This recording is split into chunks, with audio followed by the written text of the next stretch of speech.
This is the narrated step-by-step tutorial for my painting Winter Day Farm. The photograph on the right was the reference for this painting, and you can see that it was a very cool, gray, overcast day. I began by doing a sketch in my sketchbook. That's the drawing on the left, and I just did this with an ink pen in preparation for doing a value study. I did a value study on top of my sketch using washes of Payne's Gray. I used the value pattern established in this value study to guide me through the painting process. I began by doing a pencil sketch using a B pencil on a quarter sheet, 11 inches by 15 inches of 140-pound cold press watercolor paper. Before I began my painting, I experimented with the colors I was going to use on a small sheet of paper. I find it handy to keep a small stack of these little sheets in my studio for when I want to experiment. The colors that you see here are the colors I used for the finished painting, and I only used two. On the left is royal blue, and on the right is Halloween orange. You can see as I mix those two together, I get a variety of warm and cool gray tones. Here I have my palette, and I keep the cool colors on one side, warm colors on the other. And I'm taking royal blue and putting that on my palette, mixing a nice big puddle of paint, and clean my brush out a little bit. Then I'm going to grab some of the Halloween orange. I'm going to put that on the other side of my palette on the left mixing well. You'll see that it's a very fluid mixture. Even the very dark mixtures that I'll mix here will be very fluid. They don't have to be thick paste coming out of the tube to make a dark value. So here you can see that I mixed the two together, and the royal blue starts to push the Halloween orange more towards neutral. The Halloween orange starts to push the royal blue more towards a neutral. So the result is I get a variety of warm and cool grays. And here I'm going to take some more royal blue, a lot of pigment in my brush here, some orange, and you can see that I've got almost a cool black and a warmer black on the left side, and it's just using these two colors. So I can add a little bit of water and thin these mixtures out. I can make it lean warm or make it lean cool depending on the ratio of these two pigments in the mixture and the amount of water that I add.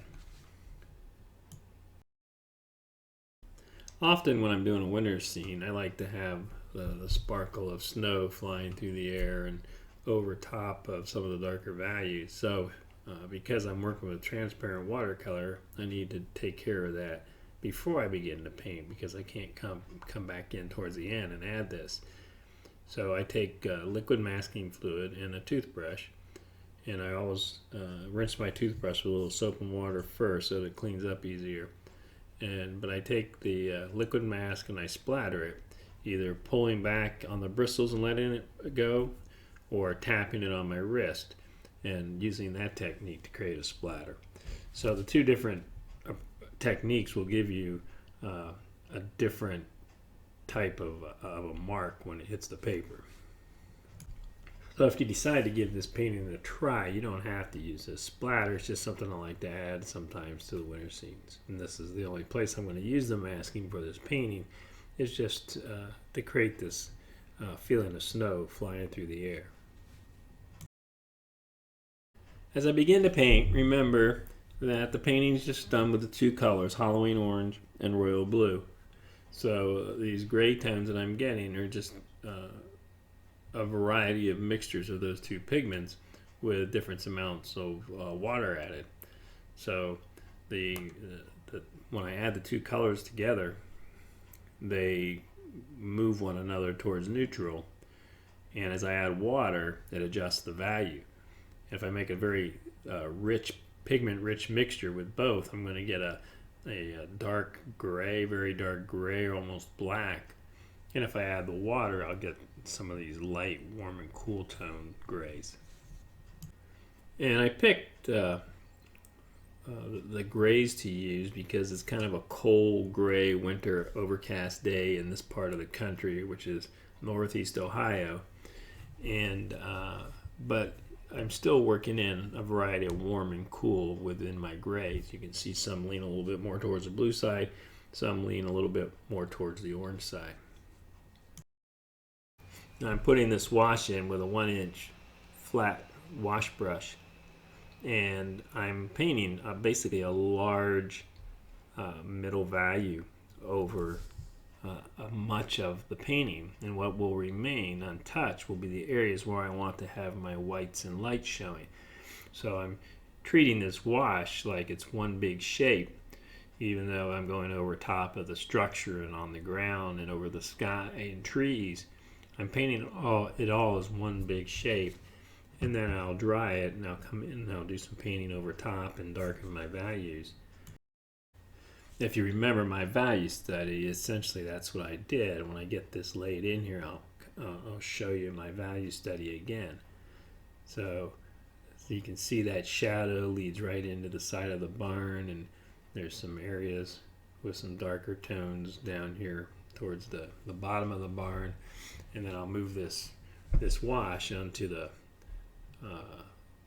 contour of the land and carry it up into the trees, and I'll hit the fence posts.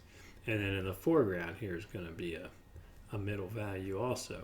And there you can see that I warmed it up a little bit with a warmer mixture. I want to have a combination of that warm and cool going on. Here I'm going to put a middle value wash on in the area here that's the foreground, and just give a suggestion that we're looking over this area of straw and grass, and then there's a change in value when you go from over the top of this grassy area into the flat area where the light's hitting it and it's snowy. And this you can see again, this is one continuous wash that I've laid down. Although I could have left that white area, I kind of like that, but I'm going to stick more with the value plan that I established in my value study. So I'm going to tone some of that area in the foreground down a little bit. Now I've dried this thoroughly, and then we'll compare it to the sketch that I did, the value study.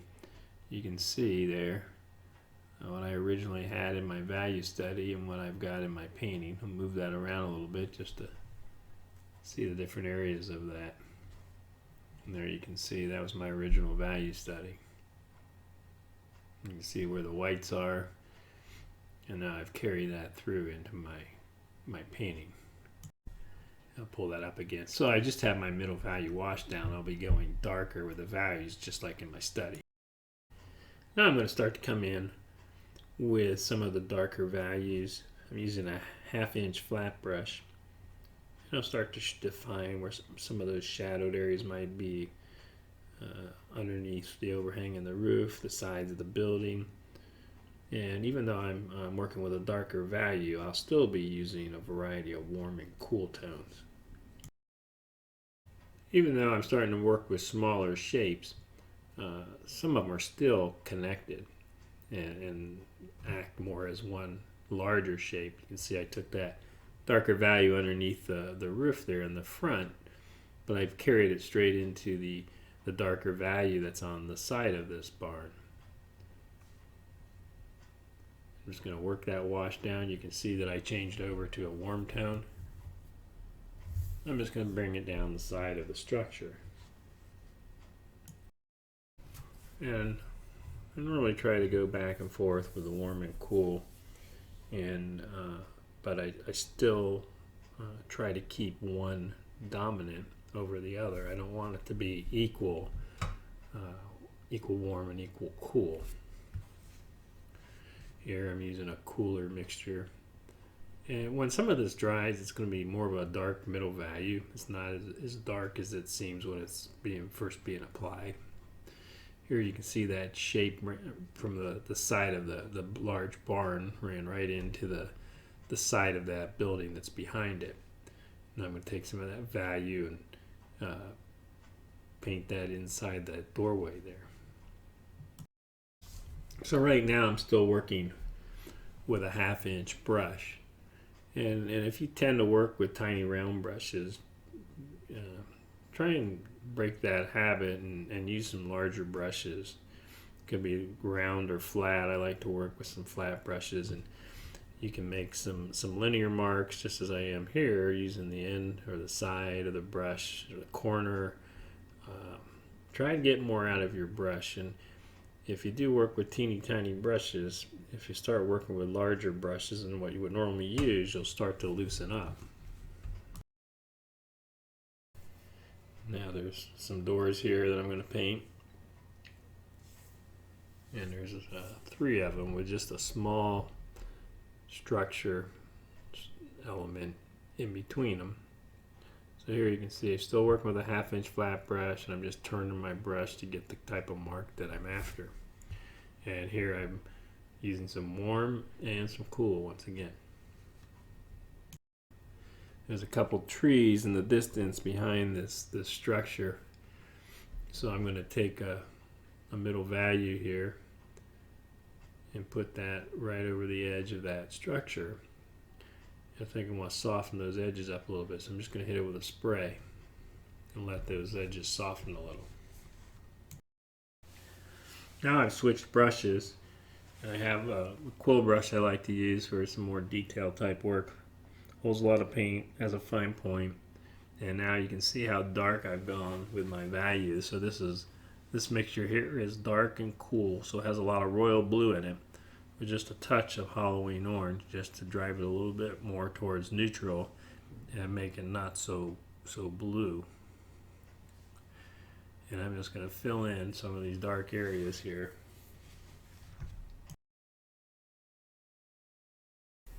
So this quill brush is good for not just painting shapes, but it's good to do some linear brushwork, draw some lines. And even though this is a quill, it's a sharp point on it, like a round brush, you can get a variety of brush strokes out of it, again, just by changing the angle and how you're moving it along the paper.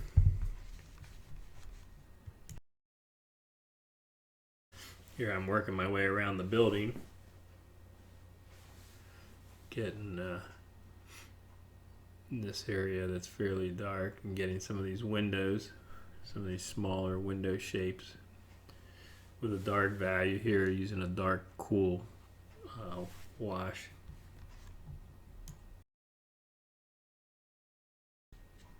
Here I'm going to get another window here on the front of the building. There's quite a bit of contrast here because of a very dark against the white of the paper.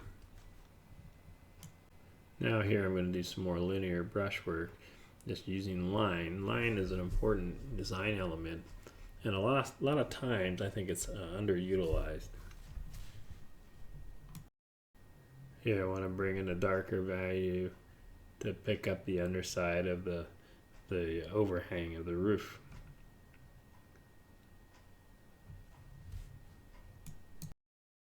And I'm going to carry that dark tone on the other edge here. And I like to break it up a little bit, lift my brush and interrupt that line. Here I'm going to do some of the linear brush work on the front side here, catching the edge of the roof and where some of the panels are on the side of this barn structure.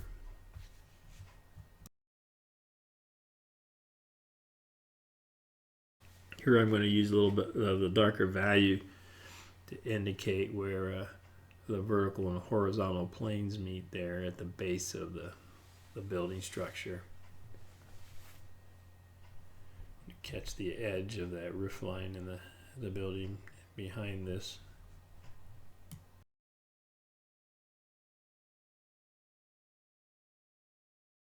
Now I'm going to paint these fence posts that are in the foreground here and move back towards the buildings. And they're, for the most part, they're fairly dark valued, but I'll try to break it up a little bit with some middle value, darker value, and also some warm and cool tones. I'm going to carry that fence line back all the way to the structure. And I'm going to start to move more towards the foreground here, where there's a few more posts that are closer to us. I'm going to try and vary the value on those just a little bit. And here you can see some of the marks are complete, and some of them are just little dots and dashes, just to provide some interest, so they're not all just a bunch of straight lines. There's a couple sheep that are out here, and I'm just going to try and paint those as shape. There's two sheep here, one overlaps the other, and they're about the same value. Just going to give a little indication that there's some farm animals there.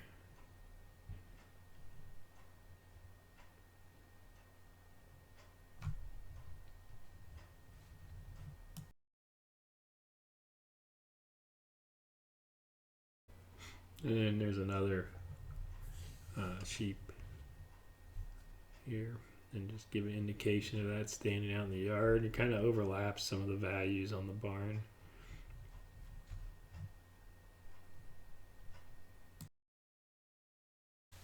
I'm going to go ahead and paint these evergreen trees that are on the left side. And in the actual photograph, they're real ball shaped, almost unnatural looking to me. So I'm going to give them a little bit more of a shape that I think of when I think of evergreens. So a little point here, and I'm going to make it so it's a little more obvious, the separation between them because of the tops. I'll let them come together as a shape at the bottom, but in the actual photograph they're almost like a big ball. So I'm going to change that up a little bit, but you can see it's a fairly dark value that I'm using there, and this is still the mixture of Halloween orange and royal blue.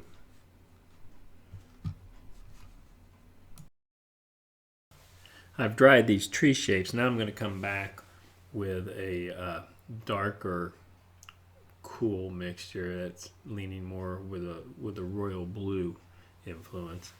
And here I'm using this quill brush still that I like to use. I'll go darker in the foreground here, so you have more of the effect that you're looking over these grasses and the straw here. So I've got my 1-inch flat brush again, and I got a mixture that's leaning towards the blue-gray side of things. And I'm going to take my brush and just give a suggestion of some grassy shapes, some activity there, and some direction that makes it feel like you're looking over this area of straw and grass.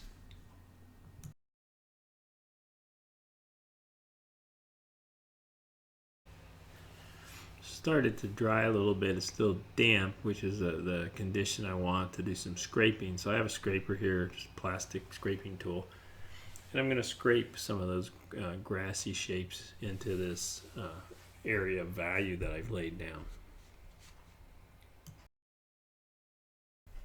There's a sapling here that's more in the foreground, overlapping the farm structure. I was trying to decide whether I was going to put this in or not, and I decided just to go ahead and put it. I like the overlap and the interest it creates. So I'm using a liner brush, a #1 liner brush, and a darker valued mixture, again leaning towards the royal blue side. I still want to go darker on these trees. I want the value to be about as dark as what I have in the open doorway in the barn structure, because they're both dark shapes and they're about the same point in the composition. They're both in the middle ground area, and that's where the dark value is most dominant, is in the middle ground of my composition. Everything's a little hard edged in that area, which is okay, but I'd like to soften some of those edges up a little bit or have a little more softness area. So I'm going to spray that wash that I just put down with a 5-minute spray, and you can see that I get like that color starts to diffuse a little bit and gives a softened quality to the edge of the tree.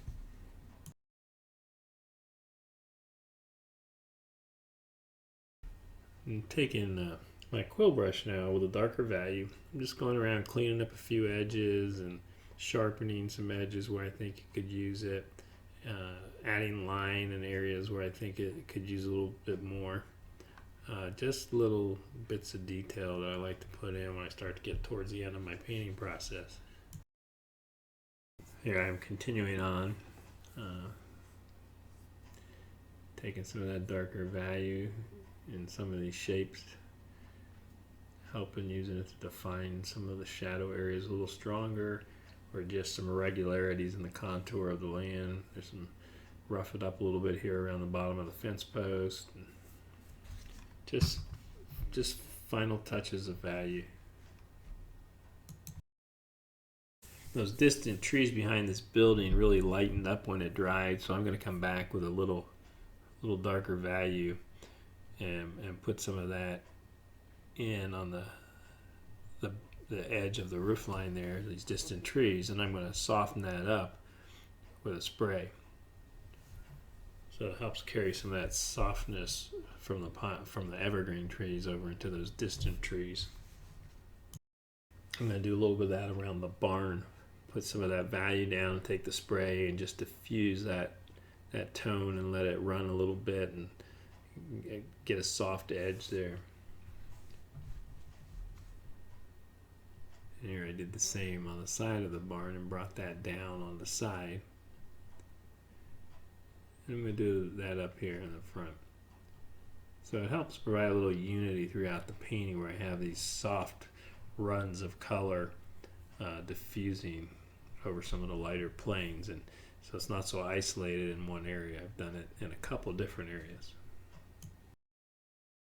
I'm going to put a bit of a darker middle value here on this side and soften it up a little bit. This time I'm just going to use some water in my brush and soften that edge, bringing it down along that side of the structure. Here I'm taking my liner brush and showing some more of that activity of the grass and the straw here in the foreground, just to give a little bit more interest to this area, vary the value a little bit, and even the shapes a little. Some of these have some dried pods or something on them, so just put a little regularity into some of these line shapes. Darken up that sapling just a little bit. Here I'm going to come in with my 1/2-inch flat brush and some darker values. I just want to have some darker shapes in a few areas where I feel I could go down and value a little bit. Again, get this tree behind here, lay some of that color down, and I'm going to get a little bit more along this fence line. I'm going to take a spray here and just let some of that color diffuse there and up on those trees, and just let that run a little bit. I just like the effect that I get with that. And I'm coming in with a mixture that's leaning a little bit more towards the orange. Put in a few touches of that. It seemed a little isolated in a few areas, so here you can see, just soften that, let it run a little bit, and bring some of that warm tone down in a few areas. Just let that go. Now I'm going to take my rubber cement pickup eraser. I'm going to remove the dried liquid masking fluid that I applied before I began to paint. And you can see now I start to get the suggestion of snow falling in this kind of cool, cold winter scene. As I mentioned at the start, this isn't something you need to do. It's just something I like to do sometimes to my wintry compositions. It just gives this extra element there of some snow flying in this example of this kind of a cold, wintry day. Now I'm going to frame this up by putting a white mat around it to get rid of the board and the tape and get a good look at this. And there you have my painting, Winter Day Farm. I hope you enjoyed this, and thanks for watching.